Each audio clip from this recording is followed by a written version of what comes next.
Bonjour à tous, bienvenue aujourd'hui dans le nouvel épisode de Lift Talk, l'épisode 77, toujours en bonne compagnie. Mais avant toute chose, je fais une petite présentation. Donc Lift Trainer, c'est quoi? C'est une entreprise de coaching spécialisée en street lifting. On a aussi une marque Street Lifter spécialisée dans l'équipement. On a donc ce podcast, on a le Instagram, le YouTube Lift Trainer. Et plus récemment, nous formons également des futurs coachs en street lifting. Et on a notre local, le Lift Trainer Gym. Donc je vous invite à suivre tout ça sur les réseaux. Vous allez sur le compte Lift Trainer, vous allez dans le Linktree et vous trouverez tous les liens. Et donc aujourd'hui, aujourd'hui c'était un épisode, j'étais obligé de le faire. J'étais obligé de le faire et je vais vous expliquer pourquoi. Parce que la personne qui est aujourd'hui avec moi, et vous la voyez, vous avez même plus de surprise. Mais la personne qui est avec moi, en fait, elle écoute le podcast, elle me fait des retours du podcast et tout. Et donc, j'étais obligé de la faire intervenir. Et puis de toute façon, je voulais en savoir plus aussi sur lui. Donc, on le présente plus en fait. Donc c'est bien évidemment Baxwell ou sinon le troncheur pour les intimes ou Bakary Fofana de son vrai nom, vrai prénom. Donc comment tu vas mec? Ça va, Marco. Je te remercie de m'avoir invité sur le podcast Live Trainer. Et puis, j'espère qu'on va passer un bon moment, hein. Je ne sais pas si tu me vois bien là à la caméra. Bon, je te vois plus mais c'est pas grave. L'essentiel c'est que Moi je aussi, t'entende déjà. moi aussi, l'écran il est figé devant moi et ça fait plus comme tout à l'heure. Donc Bon, il y a voilà. pas de souci, je pense que ça va revenir après, il y a pas de problème. Ok. Donc, en tout cas, ça fait plaisir de t'inviter pour ce podcast et espérons qu'on passe un bon moment. Ah ben c'est même sûr. Ouais. Et justement, magnifique parallèle pour te demander de te présenter. C'est qui Bax? Quel âge t'as? Où tu habites? Qu'est-ce que tu fais dans la vie? Vas-y, raconte-moi un petit peu. Et pour les Alors, auditeurs qui te connaissent pas. d'accord. Ben, moi, c'est Bakary Fofana. C'est mon prénom et mon nom de famille. J'ai 38 ans. J'habite en Normandie, dans le 27, précisément à Louviers. À la base, je viens de Gaillon. Et puis, voilà, je fais du street, je travaille. Et puis, j'ai une vie de famille normale. Ouais, Peut-être pas ouais, comme bon. tout le monde, mais on va dire normale. Ouais, parce que on va dire que 95% des streetlifters n'ont pas à gérer leur vie de famille, mais c'est logique puisqu'ils sont plutôt très très jeunes. Euh, donc ok. Et est-ce que justement aussi tu peux nous expliquer un petit peu c'est quoi ton parcours sportif avant le streetlifting? Bah, avant, moi, je faisais du foot. Et comment dire, bah, j'ai commencé très jeune. J'ai commencé à l'âge de 6 ans. Après, bah voilà, le foot, il m'a ramené cette mentalité que j'ai aujourd'hui, en fait. Parce que dans le foot, voilà, quand tu es jeune, tu, voilà, nous, on est issus de milieux quartier. Ça fait quand on rentre dans le foot, c'est pour essayer de sortir, voilà, du milieu social, etc. On fait même pas, dans un premier temps, on fait ça parce qu'on aime, parce qu'on est petit et tout. Mais quand on prend de l'âge, arrivé vers 15 ans et tout, moi j'avais l'habitude de faire des détections, que ça soit régionales, départementales, etc. Et ça va, je dis pas j'étais le meilleur, mais j'étais quelqu'un qui aime trop la concurrence. Voilà, je trouve ça bien pour dépasser ses limites. Et il y a des moments, bah, je passais des tours. Il y a des moments, bah, il y avait des meilleurs que moi qui venaient. Et voilà, ça m'a forgé aussi Donc dans le ça, côté mental. Donc démarrage du foot à 6 ans, à 10 ans, tu commences à faire les détections et Ouais. t'arrêtes à quel âge et justement à la fin de cette carrière footballistique, à quel niveau tu te situais justement? En fait, moi, c'est en fait, comme je venais d'un petit patelin du 27 Gaillon, comment dire, bah, à l'âge de 10 ans, on avait fait les premières détections départementales et tout.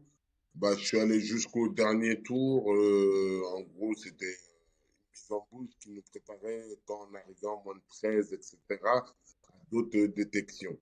Ça fait, quand j'ai fait celui-là, l'année d'après, il y a Évreux, la Madeleine d'Évreux, club de Mathieu Bodmer, Steve Mandanda et tout. Ils sont venus me recruter. Je suis parti là-bas et bah, avec l'école, c'était dur. Sauf que mes parents, ils payaient le taxi et tout, carrément, pour venir me chercher, pour m'emmener, etc. Ça fait, après cette année-là, on était en moins de 13 DH. J'ai été repéré par Passy-sur-Eure, qui était en moins de 15 nationaux. Et je suis allé là-bas. À ce moment-là, mon père il m'a acheté un scooter. Ça fait même qu'il pleuve, qu'il vente, qu'il neige. Eh, il me disait, tu vas à l'entraînement. Et des moments, tu as vu, moi, le mercredi, on n'avait pas école et tout. On pouvait aller au centre aéré et tout avec les jeunes du quartier. Moi, j'aurais bien voulu et tout, mais mon daron, il me disait, c'est mort. Je t'ai acheté un scooter, tu vas à l'entraînement et tout. Ça fait, j'y allais, même si je pleurais, j'y allais. Et en fait, après, j'ai kiffé, tu vois. Derrière cette Mhm. année-là, je suis parti en sport-études au FC Rouen. Et là, bah, en fait, là, c'est là où j'ai commencé à changer dans mon caractère. C'est-à-dire, je me suis forgé, je sortais d'une petite ville, j'arrive dans une grande ville avec des gens d'autres quartiers, etc. On est des Renois et tout. Mais moi qui sortais d'une petite ville, je voulais pas me faire marcher dessus. Ça veut dire j'avais tout le temps quelque chose à prouver, tu vois. Ça fait, en gros, Donc là, bah, t'avais quel âge là, à cette là, j'avais époque-là 16 là? ans. J'avais 16 16 ans. ans? Ouais. En moins de 16, en moins de 15 nationaux. Ça fait, je suis arrivé et t'as vu, quand t'as envie de prouver des choses avec le quartier, bah, tu fais des conneries, tu vois. Donc, Mhm. c'est de là que, bah, j'ai eu goût à la bagarre, on va dire, un peu et tout. Et donc, à la fin de l'année, je me suis fait virer de mon sport-études parce que je me suis battu avec un gars et tout. Alors que dans le fond, j'avais raison, mais en fait, moi, c'est ça mon problème, c'est même si j'ai raison, ça peut se retourner contre moi, parce que comment je réagis, c'est des moments où je vais trop loin pour rien. Donc Ok. voilà. Donc là, en Là, gros, c'était à 16 ans. genre là, si je résume, en gros, au départ, c'était tes parents qui te poussaient énormément. Ils t'ont vraiment toujours poussé, de ce que je comprends. Tu arrives en sport-études et finalement, le projet est avorté Pas puisque tu te encore, fais, pas encore, parce que, enfin en tout cas, le ouais, centre de formation, voilà, il t'est éjecté du centre de formation. ouais. Ouais, Ok. mais derrière, tu as vu, moi je suis quelqu'un de combatif et je pense que vous le savez tous aujourd'hui. C'est que derrière ça, bah, j'avoue, j'avais foutu la honte à mes parents parce que je me suis fait virer du sport-études, de l'internat et tout. Ils ont payé et tout, et tout. Ça fait, j'ai fait quoi? J'ai trouvé un club juste à côté qui s'appelait Quevilly, le QRM actuellement. Et Ok. comment dire, bah, je suis allé me présenter là-bas et eux, l'année d'après, ils montaient en national, en saison nationaux. Ça fait, là, je suis allé me présenter là-bas et ils m'ont pris. Et comment dire, donc, on va dire, je me suis relancé là-bas. Et Ok. là-bas, ça se passait très, très bien, hein. Franchement, j'étais trop bien. Dans le démarrage, ils ont vu que j'avais bah, 3 mois de retard d'entraînement vu que j'étais éjecté. Bah, j'étais quelqu'un qui allait sur le banc de touche et tout. Et t'as vu, quand t'es en saison nationaux, il y a des moments, on est 16, le coach, il en fait rentrer 4, il y en a 2 qui restent sur le banc. Et puis moi, t'as vu, j'habite à Gaillon, je prenais le train à 9 heures du matin, je traînais dans les rues de Rouen jusqu'à 13 heures pour attendre le match. Et après, le match, quand il se termine, vers 18 heures, je devais prendre le train de 22 heures, rentrer chez moi. Et j'avoue, avec du recul, c'est là où j'apprends que l'encadrement peut être très important. Ok, tes parents, ils t'ont fait confiance et tout, mais moi, c'est là où j'ai le plus dévié, c'est-à-dire tomber dans la fume et tout, tu vois. Connaître un peu, bah, vu que je traînais dans les rues, etc., bah voilà, quoi. Donc, Hmm. j'arrivais quand même à tenir avec le mental, mais c'est vrai que des moments, je fumais et tout. Et derrière ça, tout se passait bien, les années passées, et j'ai été surclassé en senior CFA. Ah ouais, parce que là, t'as été encore mineur, t'avais quoi? T'avais 16-17 ans? 16, 17 ans et j'ai fait les saisons nationaux. La deuxième année, en 18 ans, j'ai fait avec les moins de 18, mais je m'entraînais souvent avec l'équipe B des seniors. Et en fin d'année, ils m'ont dit, au lieu de faire la troisième année avec les moins de 18, tu es surclassé, tu redescendras que quand on aura besoin de toi vraiment dans des matchs. Voilà. Ok, Mais en gros, ok. là, ça se passait bien. Et puis, bah, j'avoue, j'ai connu le monde de la nuit avec la CFA. C'est-à-dire, j'étais le plus jeune du groupe. Et comment dire, bah, voilà, je traînais avec les grands et tout. Et bah, j'avais des passes, on va dire, des passes VIP. C'est comme jouer à QRM. Tout le monde savait que j'étais le genou et tout. J'allais dans les boîtes de nuit et tout. Donc, à la fin de l'année, ils montaient. Ils m'ont dit, on te garde pas par manque de sérieux, pas par compétence, par manque de Ok. sérieux et tout. Si tu reviens sérieux, tu remontes avec la A et tout. Après, moi, j'ai décidé quoi de partir dans le sud et tout. Sauf que dans le sud, bah, comme j'ai dit, hein, j'avais pas d'encadrement. Ça fait, voilà, j'ai fait n'importe quoi. Et quand j'ai voulu me relancer, bah, j'ai eu une blessure aux adducteurs. Je suis allé faire une radio. On m'a dit que j'avais une hanche de 70 ans à l'âge de 20 ans et que tu seras obligé d'arrêter le foot et tu seras obligé de mettre une prothèse. Et J'ai ça, c'était à quel âge, ça? 20 ans. Ok. À l'âge de 20 ans, j'en ai 38. Ça fait 18 ans que je vis avec une prothèse, même si celle-là, c'est la deuxième. Mais j'avoue, là, quand on m'a appris ça, j'avoue, là, Ouais, coup de massue, là. Franchement, moi je disais pas que je voulais finir professionnel comme les Kylian et tout, non. Je disais juste, je voulais finir professionnel, vivre de ma passion, tu vois. Mhm. C'est-à-dire jouer peut-être en national, Ligue 2, et après se reconvertir coach ou quelque chose dans le foot, tu vois.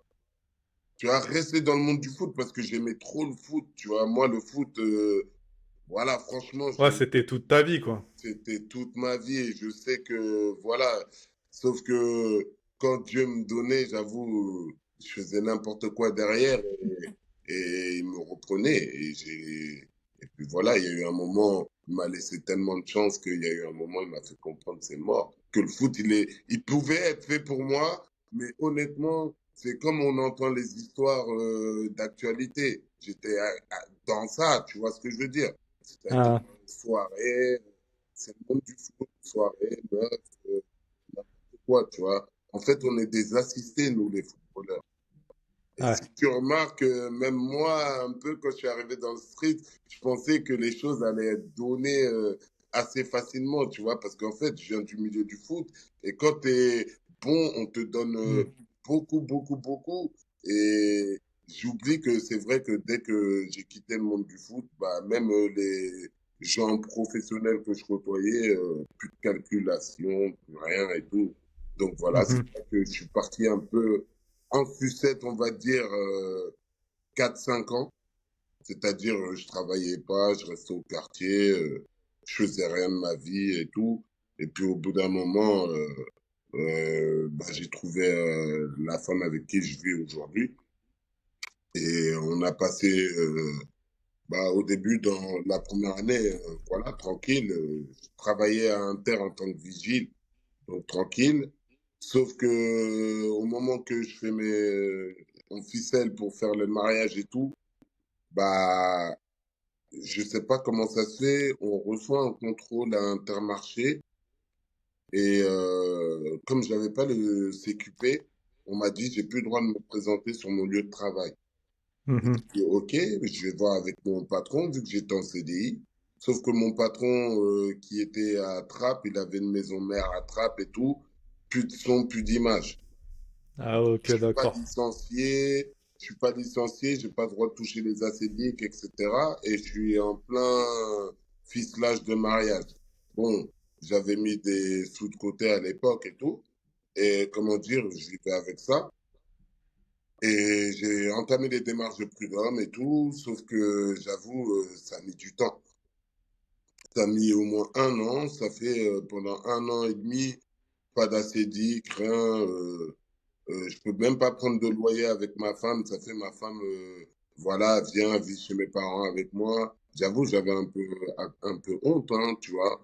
J'avais un peu honte. En plus, le pire, c'est que même si je voulais chercher du travail, vu que j'étais pas licencié, j'avais pas le droit. C'est-à-dire que j'étais bloqué par la vie, en fait. Et de Mhm. là, j'ai un frère qui a été beaucoup incarcéré, qui m'a toujours parlé des tractions, un échappatoire et tout. De là, je suis reparti faire des tractions et tout pendant ce moment-là pour évacuer. Ok. D'accord? Donc là, t'avais quel âge là? Là, à ce moment-là, j'avais 26, 27 ans. Ok.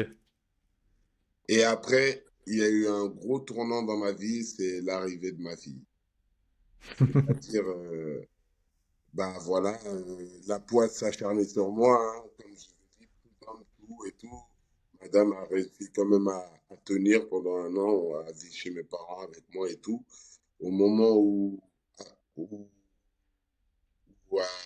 comment dire, où je reçois une lettre comme quoi je vais recevoir un appartement, bah, comment dire, j'apprends la nouvelle que ma femme elle pouvait faire une préclampsie. Ça veut dire une préclampsie, c'est qu'elle peut accoucher à 6 mois. Le bébé peut vivre ou mourir. Elle peut mourir. Les deux peuvent mourir, les deux peuvent vivre. C'était une dinguerie. Ça fait au mois d'août, à 6 mois, elle est rentrée à l'hôpital. Et comment dire, ils l'ont gardée pendant un mois. Ils ont dit, tu sortiras plus aujourd'hui. Tant que le bébé ne sort pas, tu sors pas. Bref, au bout d'un mois, c'est-à-dire le 6 septembre, ma fille est née. Honnêtement, quand je l'ai vue, bah, j'avais jamais eu d'enfant. Et moi, comme j'étais à fond dans le foot et tout, même quand mes frères, ils avaient des enfants et tout, je les voyais des 2, 3 semaines après et tout, avec les déplacements et tout. Et ça fait, je savais pas ça représentait quoi un enfant. Moi, ma fille, elle faisait 30 centimètres. Moi, j'étais content de la Wow. voir. Sauf que je l'ai vue, elle était dans une couveuse et tout, je pouvais pas la porter. Et les médecins ils m'ont dit non, c'est grave et tout et tout. Et moi, t'as vu, je comprenais vraiment pas c'était quoi la vie, la vraie vie, tu vois. Ça fait, moi, je pensais que c'était comme si un enfant, tu le mettais plutôt à l'école. C'est-à-dire, au lieu de le mettre à 5 ans, tu le mets à 4 ans. Elle, au lieu de sortir à 6 mois, à 9 mois, elle est sortie à 6 mois, elle faisait 900 grammes et tout. Et dans les débuts, ils ne nous ont pas dit toutes ces complications, mais elle faisait 900 grammes, même pas 30 centimètres. C'est-à-dire, moi, je me suis dit, bon, elle est venue plus tôt, c'est pas grave, elle va être plus forte et Ouais. tout. Et les médecins me disaient, mais t'es malade, elle est mieux dans le ventre de sa mère, en fait. Ouais, Et c'était une là, grande prématurée en fait, c'est ça, à hein? très grande prématurée avec 3 trous dans le cœur. Elle avait 3 CIV, plus les poumons bronchodysplasie, tout, c'est-à-dire les poumons non formés et tout. Et franchement, t'as vu, on a vécu Covid ensemble. Mais moi, je l'ai vécu avant. Parce qu'en fait, à ce Mhm. moment-là, j'ai eu une réponse pour le loyer, comme quoi j'allais pouvoir avoir un appartement et tout. Et une réponse des acédiques qui pouvaient me redonner des fonds.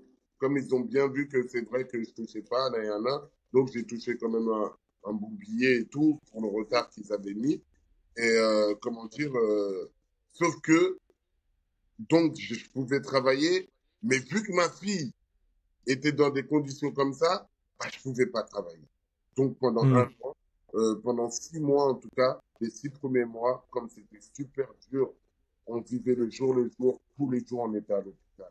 Quand je dis tous les jours, c'est on partait de chez nous à 10 heures, on rentrait à 21 heures. Tous les jours.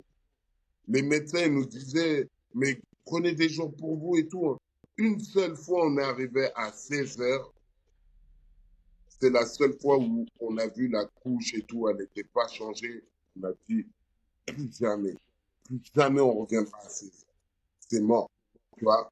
Et franchement, je pense que si elle a survécu aussi, c'est parce que Ah, grâce à vous étiez là. elle. Hmm.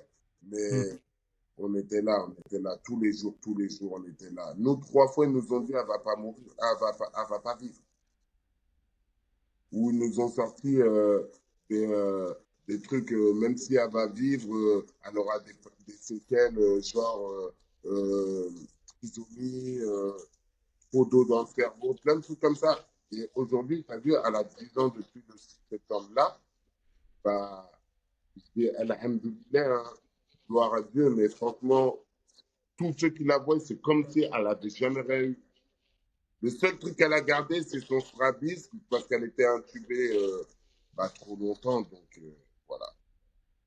Ok. Donc, ça, ça, c'est ce qui m'a fait comprendre que la vie n'est pas un jeu.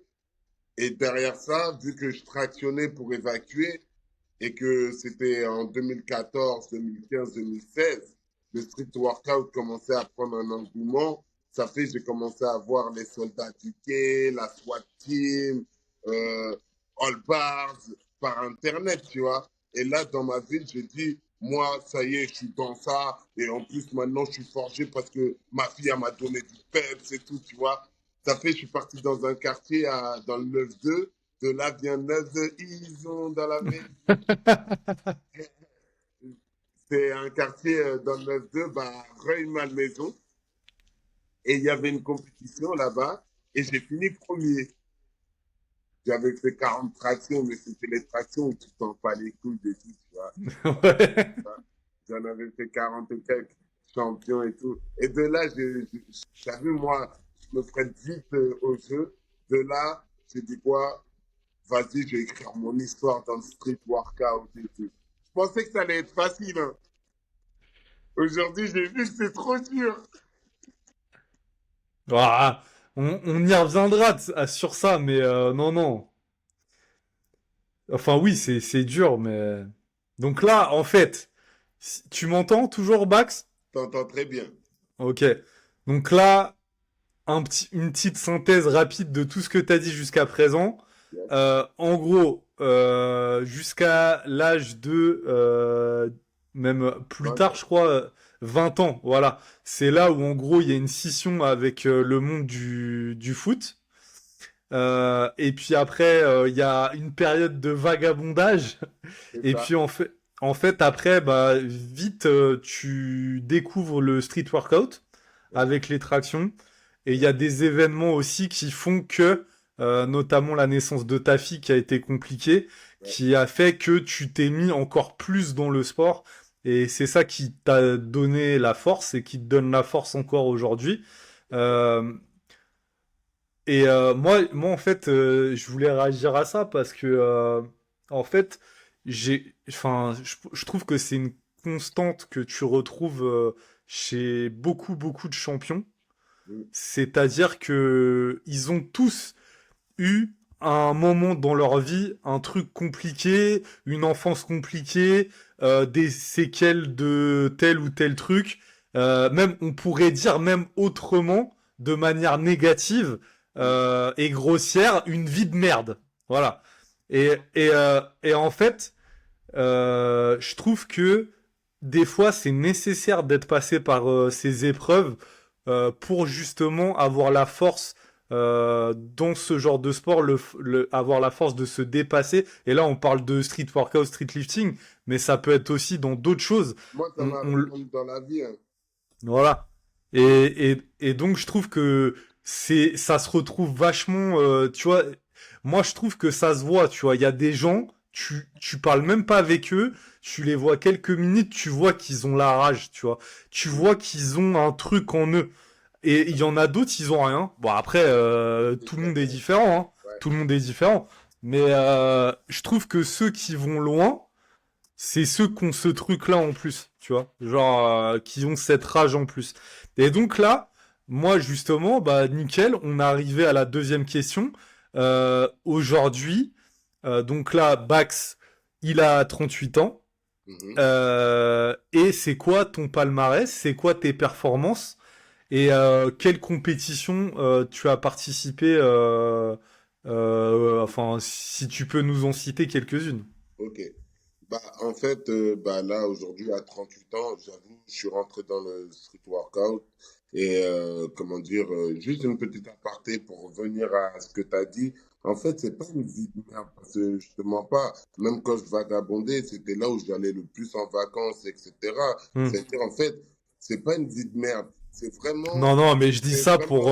non, mais je vois ce que tu veux dire. C'est que, en fait, on passe par ces moments-là parce qu'en vrai, on, on ne comprend pas. En fait, moi, comme je t'ai dit, j'étais vraiment dans l'optique que la vie est un jeu. Ouais. Compris. Et aujourd'hui, tu as vu, j'ai pleuré toutes les larmes de mon corps, hein. Mais aujourd'hui, j'avais besoin de ce truc-là. Moi, j'ai besoin de ça. J'avais besoin de ça pour changer. Sans Hmm. ça, frérot, j'aurais jamais changé. Hmm. Ça veut Ah dire, bah en fait, c'est la la vie vie a qui fait faire, t'a... voilà, Ouais. la vie a fait remettre les gens à sa place. Et Et c'est comme pour tu ça l'as que dit, je pense que le truc à retenir aussi de tout ça, c'est que si vous arrive des trucs graves dans votre vie, des choses difficiles, c'est peut-être aussi pour vous faire prendre conscience de certaines choses. que Et vous avez peut-être fait, que, voilà, et peut-être que là, la vie, elle est pas terrible pour vous, mais ça se trouve que, en gros, c'est fait pour que après la vie soit meilleure. exactement. Voilà, Moi, c'est voilà. comme ça que j'ai vu.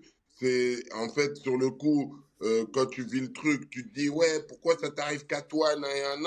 Et quand je prends du recul derrière, j'ai vu la sagesse. J'ai dit purée, il me fallait ça, sinon j'aurais jamais changé. Et quand je vois les histoires, les Benzema, toutes les histoires, Benjamin Mendy, tout ça, je me dis heureusement que je suis sorti de ça, parce que moi j'étais complètement dans ça. Mais bon, là, pour le street, 38 ans, j'ai fait plein de compètes, dont une en Suisse, mais elle n'était pas très renommée. J'ai fini premier de ma catégorie. On était deux ou trois poids lourds. Mais derrière, on va dire, il y a eu beaucoup de compétitions d'Atlas que j'ai fait soit podium, soit j'ai gagné sous les couleurs de la SWAT Team Academy, j'allais dire Et office. et d'ailleurs, ça, c'est une question que j'aurais dû te poser parce que tu dis poids lourd, tu fais un mètre combien et tu pèses combien là, Bax? 1,84 m. Là, actuellement, je suis dans les 95 kilos, mais faut que je redescende. J'arrive plus à redescendre en dessous de moins de 94. Elle est trop musclée. Je sais pas si j'arrive plus. En même temps, je fais pas tout le nécessaire. C'est généralement quand j'arrive proche des compètes que je mets tous les trucs en place. Donc, on va dire un peu de laisser aller, mais en gros, voilà. Mais sinon, ouais, j'avoue, j'ai gagné beaucoup de compètes, beaucoup de podiums sous la SWAT Academy. Après, à ce moment-là, il y a eu Covid. Ça veut dire, à ce moment-là, j'étais en chômage partiel. Et vu que j'étais en chômage partiel, bah, je pouvais faire comme tout le monde. Et c'est comme ça que j'ai explosé. C'est que j'ai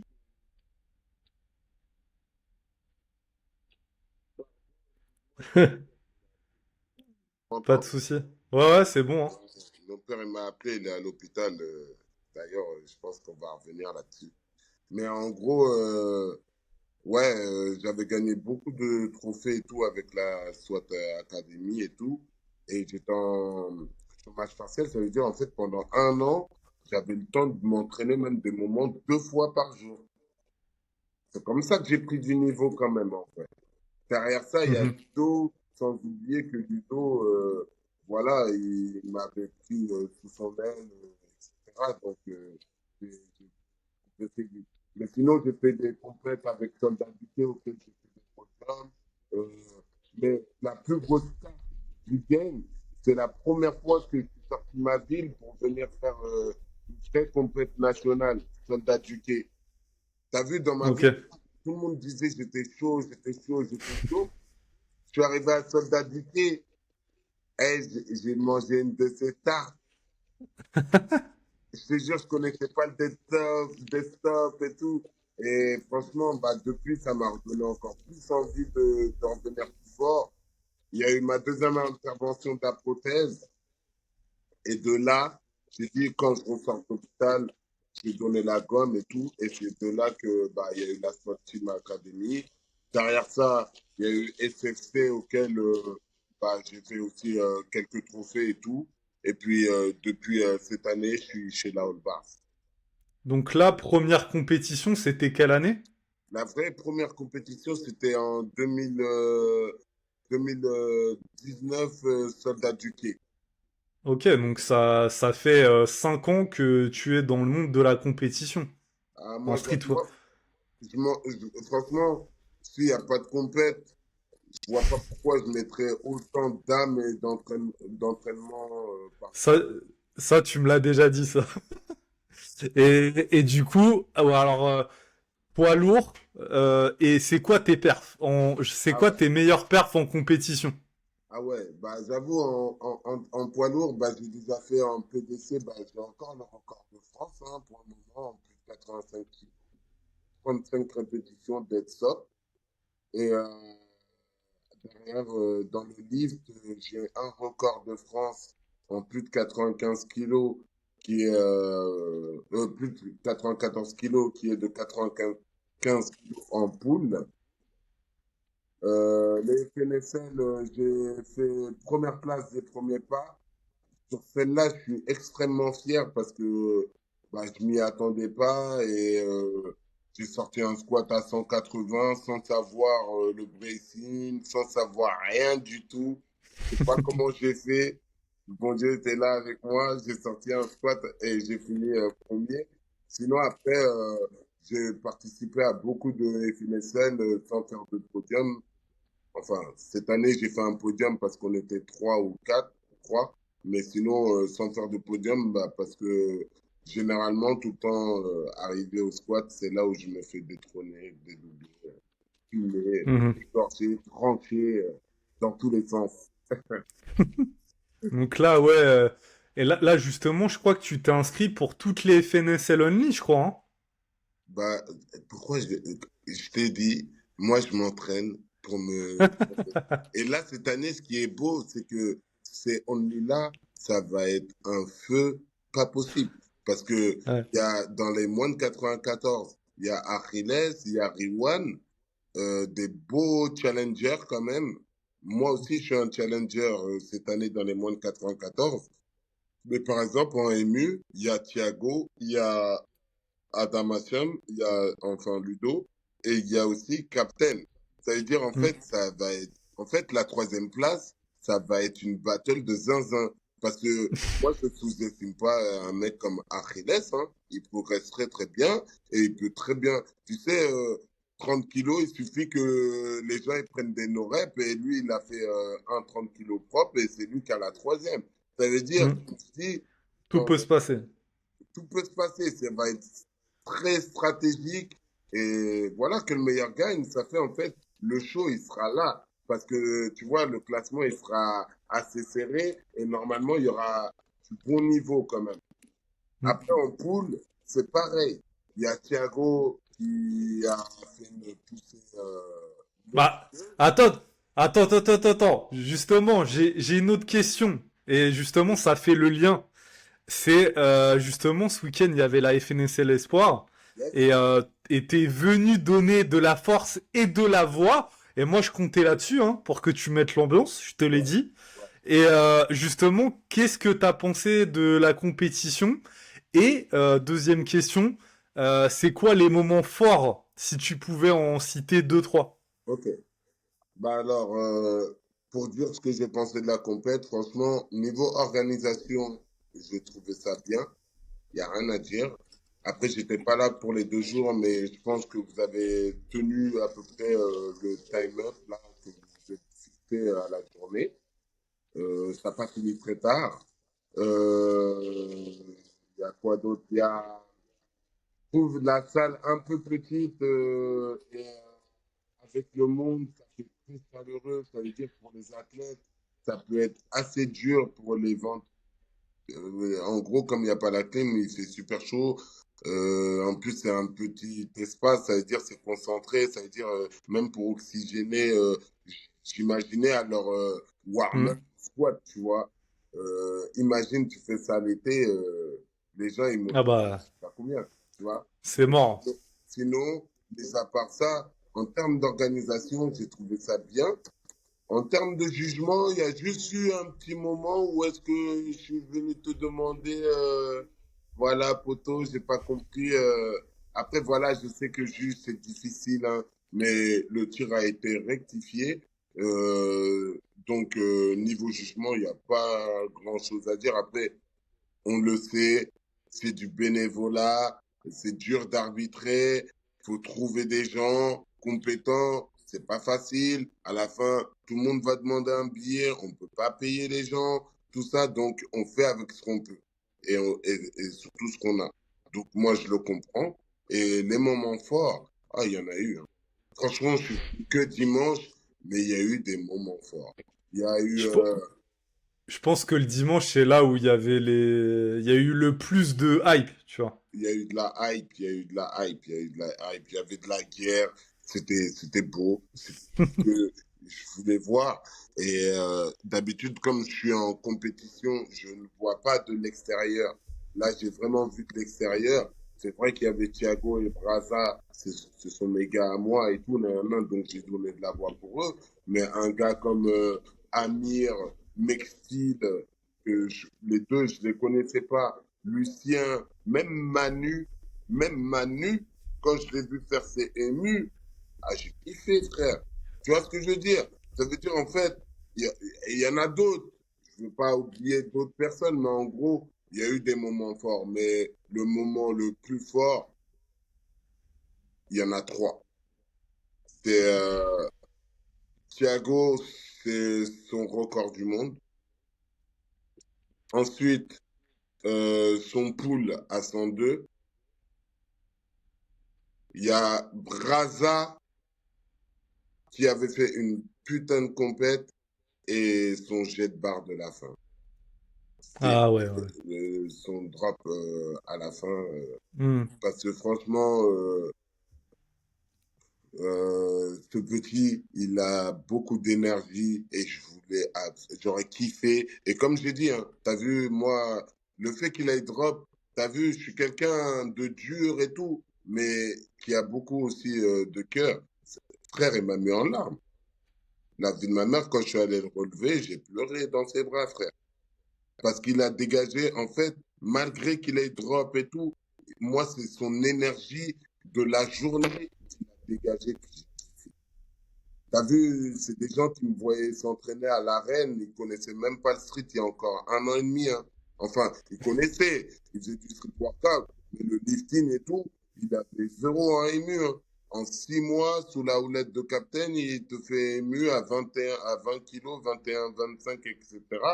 Franchement, il m'a enjaillé, tu vois. Respect à Hmm. lui, respect à eux, et après, respect à deux main event, Amir et surtout Mexi. Amir pour son 100 kilos à 21 Hmm. ans et Ah, Mexi pour tous les nerfs qu'il met sur chaque lift. Ah, et respect total. alors Maxence, je sais que tu nous écoutes, Maxence.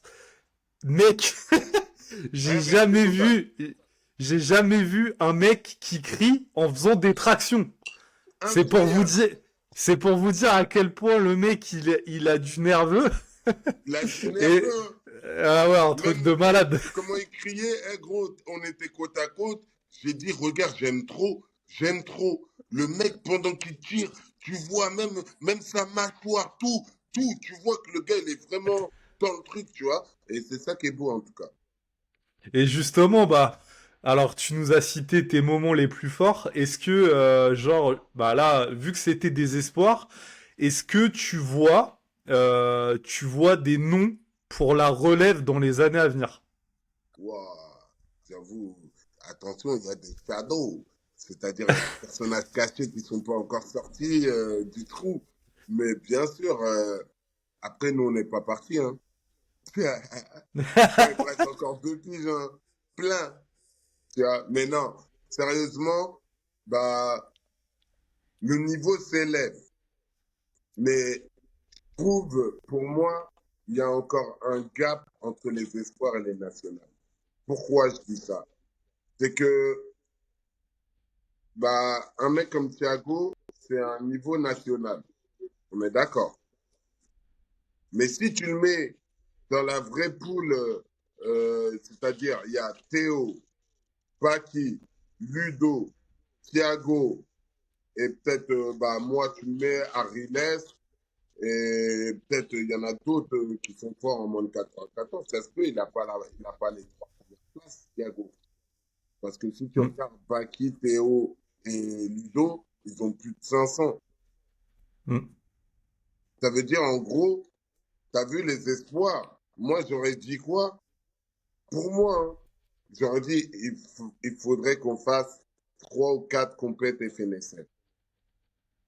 C'est-à-dire, il y a les premiers pas où est-ce qu'il y a un maximal à ne pas dépasser, celui qui a genre plus de...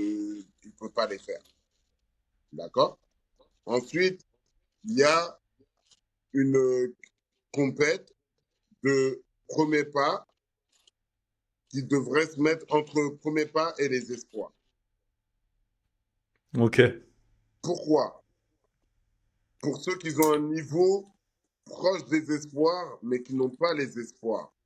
Comme Mm, Seraph. mhm. Ouais, ouais. Et Seraph, comme il a d'autres. fait 6 d'entraînement sans pouvoir faire de FNSL, ma poule. Ouais. Derrière, il y a FNSL Espoir. FNSL Espoir, là, tu commences à rentrer dans un bon niveau. Donc, moi, j'aurais dit quoi? Même ceux qui font la nationale, mais qui n'ont pas fait le podium, parce que certains, ils pourront faire chaque année une nationale, ils ne feront jamais podium. Et bien, eux, ils ont droit de faire les espoirs pour mettre plus de challenge. Je ne sais pas si tu Oh. vois ce que je veux dire. Ouais, si, si, si, ouais, ouais, ouais, Tu ok. vois? Par exemple, même un D'accord. gars comme Arilès, il continue sa progression. Un jour, je lui souhaite de finir dans le top 3 national. Mais tu vois, normalement, il aurait dû pouvoir faire les espoirs et s'imposer en tant que taille patron espoir.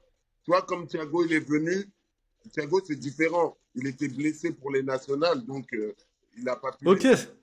c'est intéressant ça. Donc, par exemple, toujours limité à 6 personnes. Tu Enfin, vois? 6 personnes.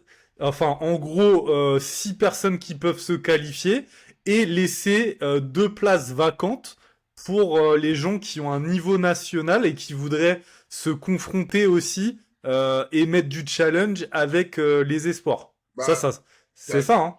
Ouais, en gros, par exemple, là, on était 8 à FNSN national. Les trois, où on dit les 4 premiers, parce que la quatrième place, elle est quand même bien, on va dire.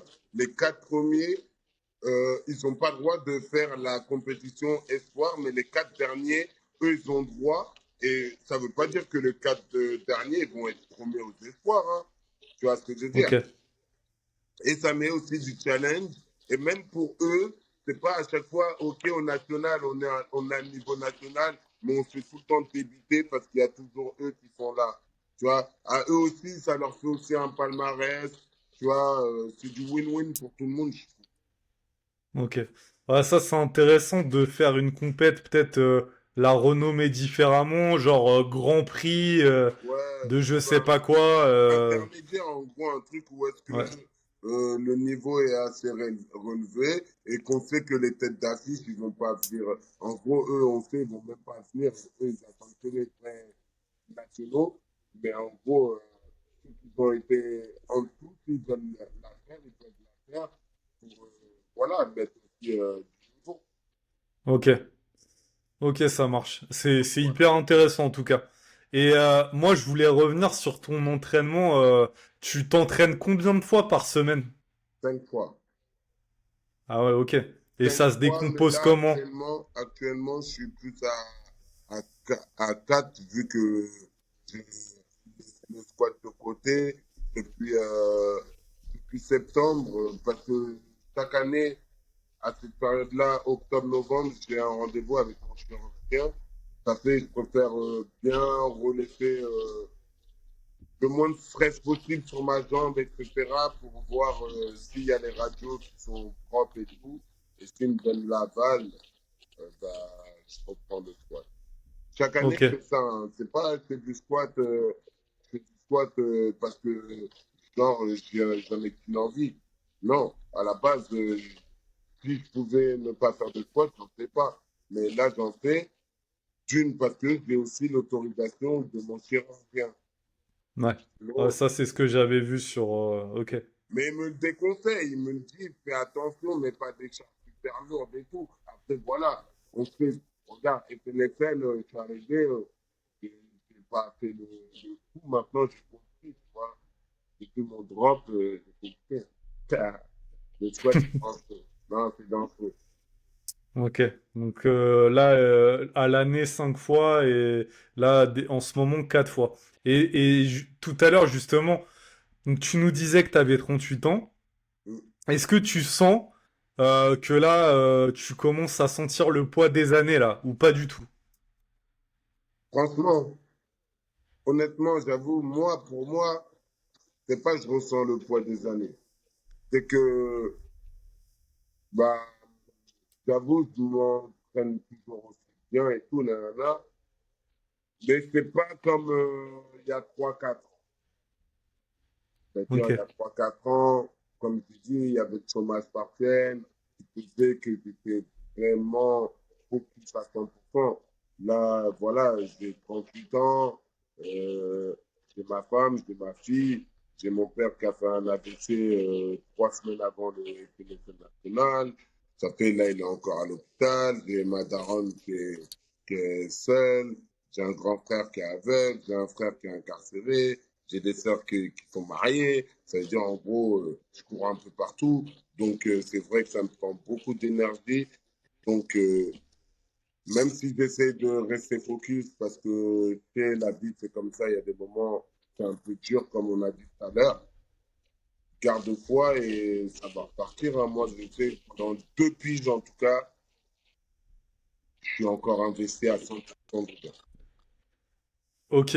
Et justement, bah, qu'est-ce que tu dirais? Parce que je sais qu'il y en a beaucoup là, et ça se trouve que parmi ceux qui nous écoutent, il y en a certains qui disent, en gros, à 30 ans, qui croient déjà qu'ils sont terminés en fait sportivement.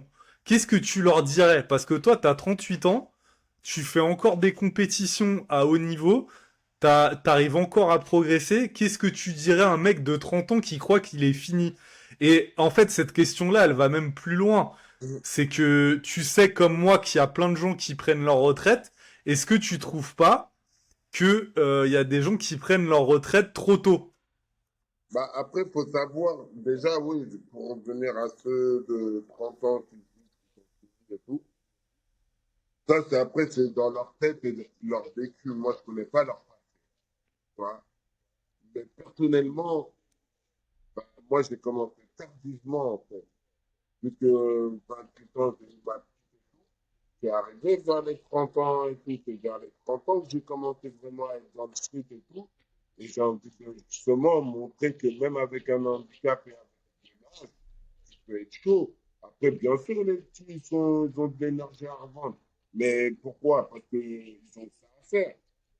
Tu vois, Ludo, il prend de l'âge, mais il est encore plus fort qu'avant. Pourquoi? Parce qu'ils s'entraînent toujours. Ça veut dire, en fait, tant qu'on n'est pas à 45 années, façon de parler, tu vois, 42, 43, ne me parlez pas d'âge. Moi, c'est comme Kylian, ne me parle pas d'âge. Et honnêtement, si tu dors bien et tu fais les choses bien, il n'y a rien à dire, ça va se faire. Maintenant, si tu ne fais pas les choses carrées, c'est sûr que avec l'âge, ça ne va pas t'aider. Ouais, Ce sport, il demande je suis à d'accord être avec toi. solide. Moi, tout le temps, j'en parle, mais ce sport-là, pourquoi je le kiffe? C'est la difficulté de ce sport, ce qu'il demande. Là, les petites 20 ans, ils sont là, ok, mais on verra quand vous aurez votre copine et on verra déjà si elle va aimer ce que vous faites et vous allez la réussir à lui faire aimer ce que vous faites. Déjà, rien que ça. Parce qu'il y en a plein qui arrêtent parce que ma copine a dit que, d'accord, au lieu de lui faire aimer à la femme. Tu vois, moi, ma femme, bien sûr, il y a des moments, elle me dit, hein. Elle me dit, hey, poteau, elle me dit pas poteau, mais hey, vas-y, calme-toi avec ta salle, tu vois. Alors, on ne dit pas la vraie vie, c'est pas la salle. Tu vois? Ouais. Je veux dire, il y Et a ça. Après, il y a le travail. Après, il y a les faits de vie qui peuvent arriver. Est-ce qu'ils vont tenir? c'est ça. Et, en fait, c'est aussi, enfin, je trouve que le message qu'on peut faire à passer à travers cet épisode-là, bah là, tu l'as aussi, tu l'as résumé, hein, tu as bien dit, c'est que vous allez avoir 1000 raisons d'abandonner le Exactement. sport. Et en fait, c'est soit vous avez un mental et que vous aimez vraiment, parce que moi, des fois, je me pose la question. Je me dis, il y a des mecs ou des meufs, hein, sans citer de nom ou quoi, hein, mais j'ai même pas les noms en tête pour vous dire. Mais c'était pareil quand j'étais en musculation classique, parce que moi, comme vous le savez, j'ai fait de la muscu avant pendant des années. Mais en fait, il y a des gens, je me dis, ils arrêtent tellement facilement. Je me dis, mais est-ce que vous aimiez vraiment ce que vous faites en fait? Est-ce que vous aimiez vraiment? Parce que moi, j'ai pas l'impression, tu vois. Moi, je suis d'accord avec toi parce que il y a un exemple que je prends qui est tout simple et clair pour que les gens y comprennent. J'ai 38 balais. J'ai une femme, j'ai une fille. Eh, tout le temps que je passe à l'entraînement, je pourrais pas aller chercher un second taf vite fait là pour m'enrichir ou là, je sais pas quoi. Je suis là, je suis à l'usine, ça veut dire que je touche pas des 4000 balles par mois. Mais pourquoi je suis encore investi dans le sport? Parce que je l'aime. C'est parce que je l'aime. Si tu l'aimes pas, tôt ou tard, tu vas trouver une excuse. Le truc qui règne aujourd'hui en France ou sur Terre, c'est la monnaie.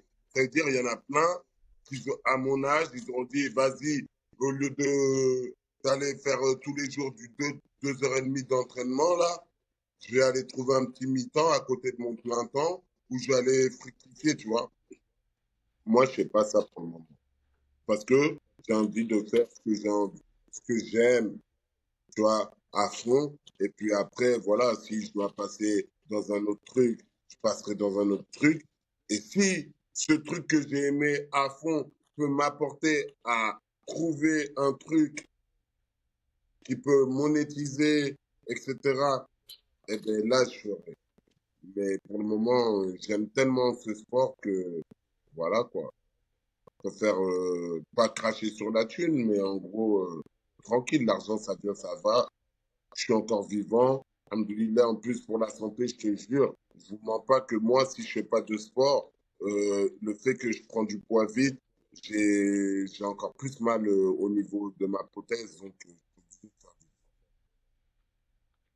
Ok. Bah, en tout cas, c'est un beau message et c'était important pour moi de te poser la question pour que vous preniez conscience de ça et que, en fait, bah, vous le voyez, il y a des personnes qui ont plein de responsabilités et qui trouvent encore le temps d'aller s'entraîner, etc. Mais parce qu'ils aiment vraiment ce qu'ils font, ils se donnent les moyens de leur ambition.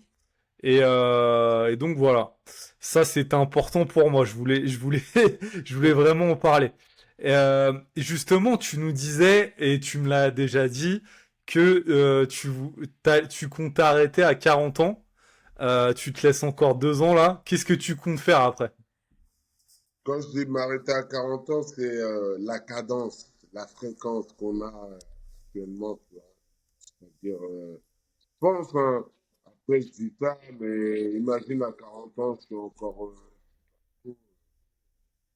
voilà, j'aime bien faire les choses, si je peux apporter quelque chose dans le côté, bah, plaisir, tu vois. Mais pour le moment, je me dis, ouais, 40 ans, pourquoi? Parce que 40 ans, voilà, je pense que dans la vie, c'est une belle étape. Et puis après 40 ans, je pense que, voilà, faut baser sur des choses essentielles, simples. Et c'est pour ça, tout le temps, je parle de 40 ans. C'est que c'est un âge où est-ce que normalement la jeunesse, tu dois en faire définitivement. On croit que c'est à 30 ans, mais c'est pas vrai. Je suis d'accord avec toi. Voilà, arrivé à 40 ans, je vais commencer à moins faire le gamin. Là, on va dire j'ai 38, mais on va dire j'ai 28 dans la tête. C'est quoi toi? T'es de 86, c'est ça? Exact. Ok. Ouais, moi, j'ai 2 ans de moins que Bax. Voilà. Ah, ça va, hein. Euh, ouais, ouais, ça, T'as pris moi, ta je suis retraite encore jeune, tôt, hein. hein. T'as pris ta retraite tôt, hein. Le message, il est Ah, pour moi, toi. j'ai pas dit mon dernier mot, hein. J'ai pas Ah, dit mon j'espère dernier que tu vas mot. faire une zizou. Ah, bah oui. Et justement, alors la petite dernière question que j'ai à te poser, qui peut être, tu peux la développer, hein, c'est quoi ton regard de aujourd'hui? Je parle vraiment du street lifting et quelle direction tu voudrais que ça prenne dans les années à venir? Moi, actuellement, en tant qu'athlète, le regard que j'ai, c'est que le sport est en train de grandir de fou malade. J'aimerais tant que les jeunes athlètes plus tard touchent voilà quelque chose. Je dis pas en vivre parce que ça va être trop dur pour en arriver à en vivre. Mais en gros, une récompense sur. Je trouve que c'est un monde de crevards, hein. Parce qu'en vrai, les athlètes, tout ce qu'ils font pour arriver à un certain niveau, bah, tu m'étonnes qu'il y en a qui s'arrêtent derrière. Il n'y a rien à gagner, il n'y a que à débiter. Ça veut dire tous les déplacements, regarde, par exemple, un exemple, tu as vu un exemple banal. Les FNSL, ils sont en truc, en collaboration avec Final Rep. Même le vainqueur de FNSL, il n'a pas tout gratuit, frère, pour aller à Final Rep. Il a payé Hmm. son FNSL, derrière, il doit payer Final Rep. Sans oublier, il y a le logement, la bouffe, les soins médicaux que la personne a fait tout seul ou quand elle a une équipe, si elle a des avantages. Frère, t'as vu, les athlètes, il n'y a rien à dire. Mais dans l'organisation, c'est éclaté. Moi, je suis content aujourd'hui de faire partie de la All Bar, mais à fond.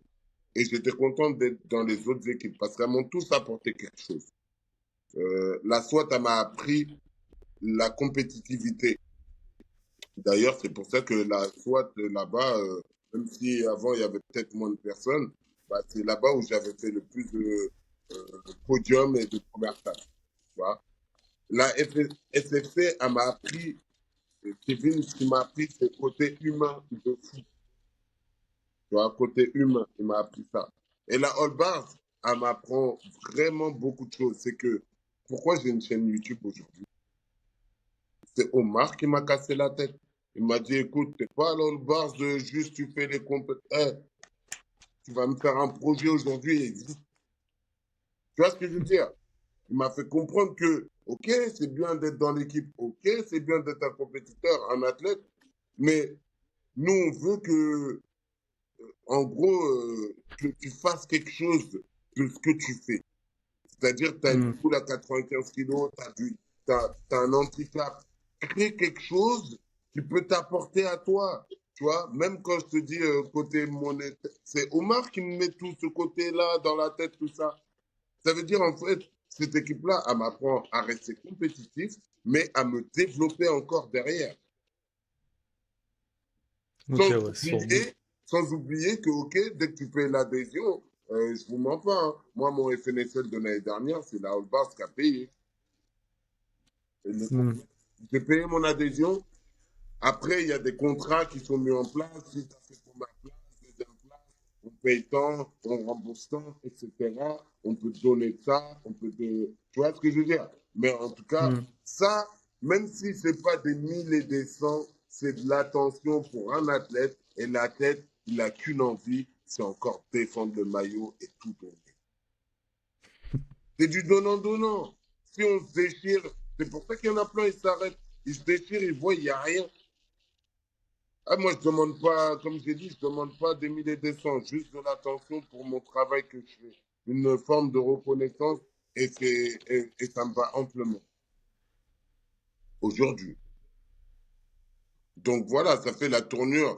Faut que c'est surtout les côtés, les hauts là, les hauts là, je pense qu'il faut qu'ils bougent un peu plus pour faire développer encore plus ce sport, à trouver des sponsors, etc. pour le rendre plus grand, parce que les athlètes, il y en a, et franchement, comme j'ai dit, en France, en termes de population moyenne, etc., on est les meilleurs, on n'a rien à envier aux gens. Et on ne devrait pas se tirer autant la bourre. Si je dis autant la bourre, c'est que moi, le premier, dans les débuts, je sais que les gens, ils avaient du mal à me comprendre dans le game. Ils pensaient que j'étais là qu'à vouloir faire véhiculer une mauvaise. Mais en fait, l'image que je dégage aujourd'hui, ça a toujours été la même. Sauf que peut-être je m'y prenais mal. Peut-être je faisais pas assez le taf. Il y a beaucoup de choses, tu vois, faut comprendre. Et moi, j'essaie de me mettre des deux côtés. OK? Les gens, ils n'ont pas compris ce que je veux dire. Mais pourquoi? Est-ce que j'ai bien dit le truc? Est-ce que j'ai bien véhiculé le truc? Aujourd'hui, je vois que le message il passe plus clairement. Les gens, ils ont compris que trancher, c'était pas négativement, jamais de la vie. Surtout, en plus, je suis musulman. Nous, sur le drapeau d'Arabie Saoudite, comme par hasard, il y a une épée. Les gens, il y en a, ils peuvent être matrixés bizarres. Ils vont se dire, ouais, les musulmans, les gens, ils coupent les têtes et tout. Il est dans un délire bizarre. Non! Moi, c'est, en fait, trancher, c'est la barre. Quand je fais le signe, là, la main en dessous du cou, c'est la barre et on doit la gorger, quoi, tu vois. Sauf qu'elle nous tranche la plupart du temps. La dernière, une barre, elle restera tout le temps là, hein. Même si tu fais 50 tractions, tu vas lâcher au bout d'un moment. Donc, elle va te trancher. C'est ça. Sauf que les gens, à force de me voir faire ça, ils ont cru que je viens et je coupe la tête aux gens. Et c'est parti en couille comme ça. Maintenant, en fait, les gens, ils m'ont mis dans ce délire-là, coupeur de tête, alors qu'en vrai, moi, ça n'a jamais été ça, le trancheur. C'est la barre qui tranche, tu vois. En vrai, c'était ça, le trancheur. Maintenant, ça a pris une autre direction. Mais tant que les gens, ils comprennent que c'est pas négatif, j'accepte. Si les gens, ils m'appellent elle trancheur pour un genre vraiment à connotation négative, là, je voudrais vraiment pas, tu vois. Hmm. Parce que la base de base, c'est un rapport avec le sport qu'on fait, un dépassement de soi, tu vois. Et maintenant, les gens, ils l'ont transformé en rivalité, en mode guerre, en mode je sais pas quoi, nanana. Mais maintenant, il faut savoir avec qui tu dis ça. Il y en a certains qui aiment pas en vrai. Et j'ai vu dans mes débuts, quand je faisais des compètes, quand je disais trancheur, trancheur, trancheur, il y en a, ils l'aimaient pas. Hmm. Mais tant pis. Aujourd'hui, alhamdoulilah, comme je dis, aujourd'hui, les gens ils m'aiment bien. Donc, on va rester comme ça. Et justement, où est-ce qu'on peut te suivre sur les réseaux? Bah, moi, j'ai ma chaîne YouTube, Maxwell L. Trancheur, LSP Vidéo. Voilà, après, pour le moment, il n'y a pas encore beaucoup de contenu parce que bah, mon gars, il a perdu son père il y a peu de temps. Et en plus, c'est un gars bah, qui me connaît, on se connaît depuis le lycée quand je faisais les conneries là, en sport-études et tout. Et bah, franchement, c'est une frappe. Donc, mais comment dire, il y a la chaîne. On va faire du contenu au fur et à mesure du temps, ne vous inquiétez pas. Même là, on a fait une initiation de street workout à l'arène chez nous, là, dans le 76 à Rouen. Sinon, il y a mon réseau social Instagram, Maxwell L. Trancheur. Et là, récemment, il y a Omar là, qui nous a mis un coup de presse pour mettre TikTok. Ah ouais, Omar, il nous laisse pas dormir, hein. Mais il a raison, hein. Il a raison. C'est comme ça, faut faire promouvoir les choses, tu vois. Hmm. Donc voilà, mais moi, tu as vu, je suis plus actif. Tu as vu, j'ai Facebook, mais mon Facebook, il est pour les gens vraiment privés, tu vois. C'est vraiment, je mets pratiquement rien. Des moments, j'ai posté et tout. Mais sinon, c'est Insta. Pour ceux qui Ok. veulent me voir dans le SL et tout, me suivre, performance, réseau. Pratiquement tous les soirs, il y a une story time Maxwell avec un son. Je sais pas, je mets du son, du rap et tout. Après, je mets tout mon entraînement et tout. Mais ça, je fais ça pourquoi? Parce que c'est juste pour dire, j'ai rien à cacher en fait. Hmm. Tu vois. Mais bon, j'avoue, maintenant que j'ai pris du niveau, quand j'échoue à l'entraînement, j'avoue que je le mets moi.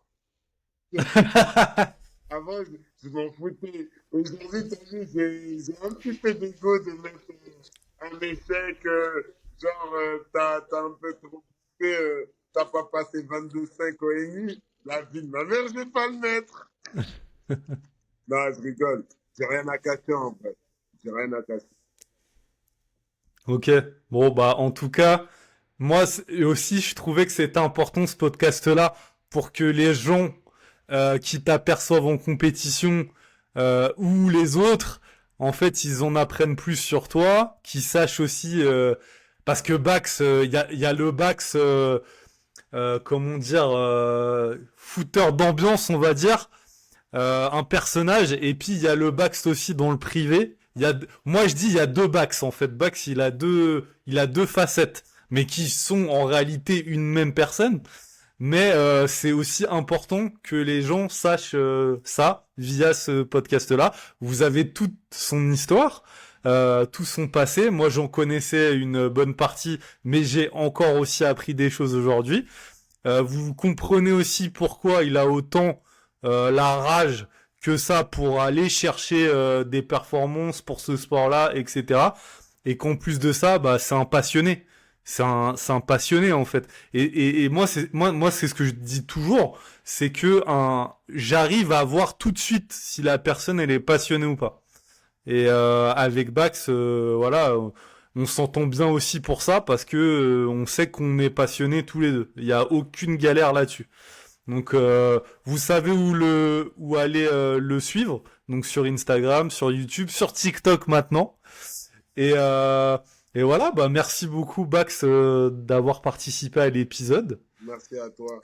Et je voulais te dire, moi, ce que j'aime le plus, c'est l'équité.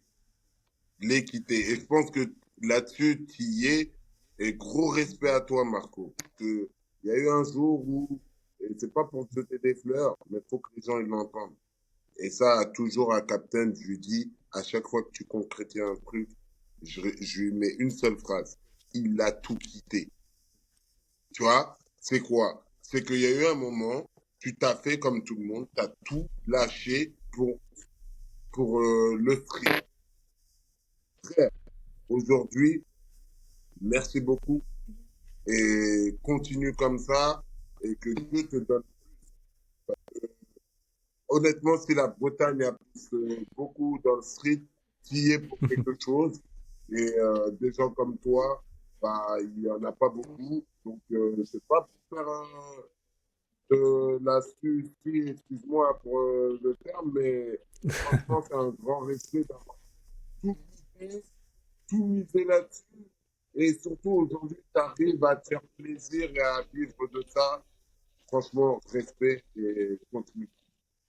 Ah merci beaucoup Bax. Il y a les petites larmes là qui commencent à venir. Merci beaucoup et en tout cas je suis content que bah t'en aies conscience et que d'autres en aient conscience aussi. Je pense que aussi je dirais qu'au début quand je me suis lancé là-dedans, je pense que certaines personnes étaient méfiants et peut-être à raison hein, peut-être à raison. En se disant ouais c'est qui lui est-ce qu'il est là juste pour par intérêt ou voilà et je pense que justement tu parlais tout à l'heure de ton discours en fait qui est de plus en plus compris par la communauté et j'ai quand même aussi l'impression que les gens se rendent compte plus ça va et plus ils se rendent compte et que tu vois par exemple comme ce week-end j'ai kiffé parce que en fait il y avait beaucoup de gens que j'apprécie qui sont là et en fait tu vois bon, voilà, il y a beaucoup de messages hein, dans ce podcast attention hein, faut être attentif mais mais en fait je trouve que déjà on est un petit milieu si on commence à se diviser, si on commence à se tirer dans les pattes, moi je prenais l'exemple d'une famille, d'une grande famille par exemple, je sais pas, vous avez 4-5 frères et sœurs, machin et tout.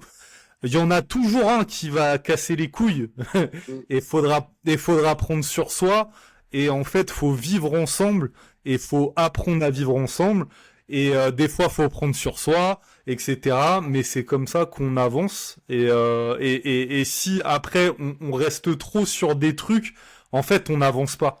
Donc, je pense qu'il faut pas oublier, mais faut toujours avoir.